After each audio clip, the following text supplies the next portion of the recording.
दिल्ली शहर में शौर्य नाम का एक बहुत ही बहादुर और ब्रिलियंट डिटेक्टिव रहता था। वह अभी तक कई केस सॉल्व कर चुका था और कई खूंखार बदमाश गुंडों को भी मार चुका था। शौर्य का एक ही लक्ष्य था, समाज के दुश्मनों को खत्म करना और देश की सेवा करना। शौर्य के साथ दो असिस्टेंट भी रहते थे, जिनका नाम सुनीता और चंद्रशेखर था। दोनों बहुत ही बहादुर और निडर थे। दोनों शौर्य के साथ केस को सॉल्व करने में मदद करते थे। एक दिन तीनों ऑफिस में बैठे हुए थे, तभी फोन की रिंग बजती है और एक लड़की बोलती है। लड़की, डिटेक्टिव शौर्य, मैं सुमन बोल रही हूँ। आप जल्दी से मेरे घर आ जाइए, मुझे आपसे कुछ ज़रूरी बात करनी है। आप प्लीज़ मेरे घर जल्दी आ जाइए, मैं बहुत बड़ी मुसीबत में हूँ। मैं आपको अपना एड्रेस भेजती हूँ। शौर्य, आप घबराइए मत, मैं अभी आता हूँ। शौर्य अपने असिस्टेंट चंद्रशेखर और सुनीता के साथ सुमन के घर जाता है। अंदर जाने के बाद पता चलता है कि सुमन घर पर नहीं होती है। सुनीता, सुमन तो अभी घर पर नहीं है, तब तक हम यहीं बैठकर उसका इंतजार करते हैं। शौर्य, हमें बैठना नहीं है सुनीता। सुनीता, मतलब आप क्या बोल रहे हो सर, मैं कुछ समझी नहीं। शौर्य, मतलब ये है कि सुमन का किडनैप हो चुका है, और वो भी अभी से 8 मिनट पहले। सुनीता, आप ये कैसे कह सकते हो?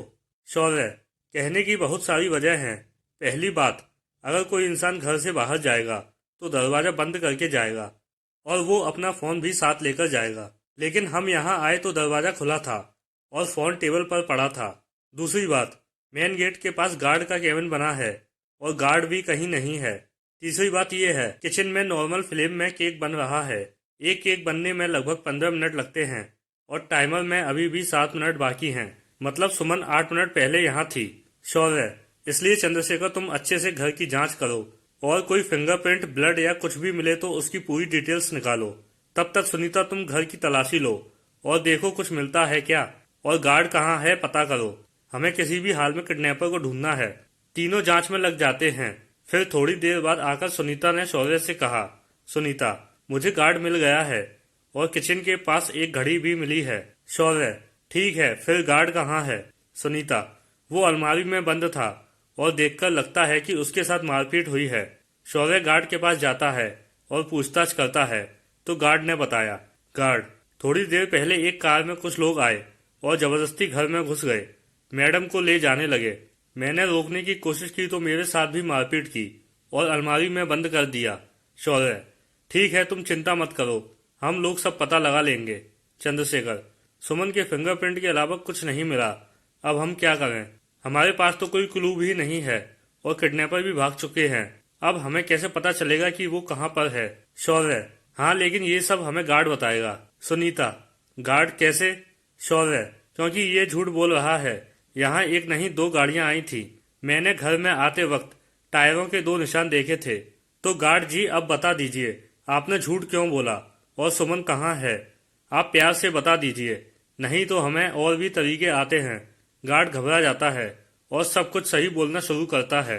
गार्ड, मुझे नहीं पता कि मैडम जी कहाँ हैं और मैं तो किडनैपर को जानता भी नहीं।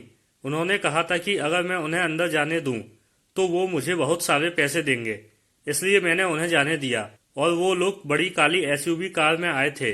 बस मुझे इतना ही याद है। शौर्य, चंद्रशेखर, तुम घर में से सुमन की फोटो लो और ट्रैफिक कंट्रोल को मैसेज कर दो और उन्हें ब्लैक एसयूवी के बारे में भी बताओ जिसके पास ऐसी कार है। मैं उनसे खुद मिलना चाहता हूँ। इसके बाद चंद्रशेखर ट्रैफिक कंट्रोल को इन्फॉर्म करता है।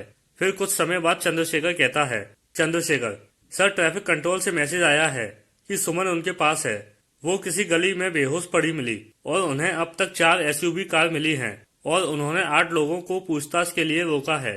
फिर थोड़ी देर बाद सुनीता बोलती है, सुनीता, ये तो 8 लोग हैं, अब हमें कैसे पता चलेगा कि किडनैपर कौन है? शौर्य, वो ये घड़ी बताएगी। इसके बाद शौर्य 8 लोगों से पूछताछ करने के लिए चला गया और उनमें से विकास नाम के एक लड़के को पकड़ लिया और विकास से उनके साथियों का भी पता चल गया और पुलिस ने भी उन सबको पकड़ लिया। सुनीता, सर, आपको घड़ी से कैसे पता चला कि विकास ही किडनैपर है? शौर्य, सिंपल है, घड़ी का बेल्ट लेदर का था और हमेशा घड़ी पहनने से बेल्ट का निशान पड़ जाता है, तो मैंने बस बारी बारी सबको घड़ी पहनने को कहा, क्योंकि जिसके भी हाथ में निशान पर फिट होगी तो बेशक घड़ी उसकी होगी और अगर घड़ी भी उसकी होगी तो किडनैपर भी वही होगा। समझी? सुनीता, जी सर।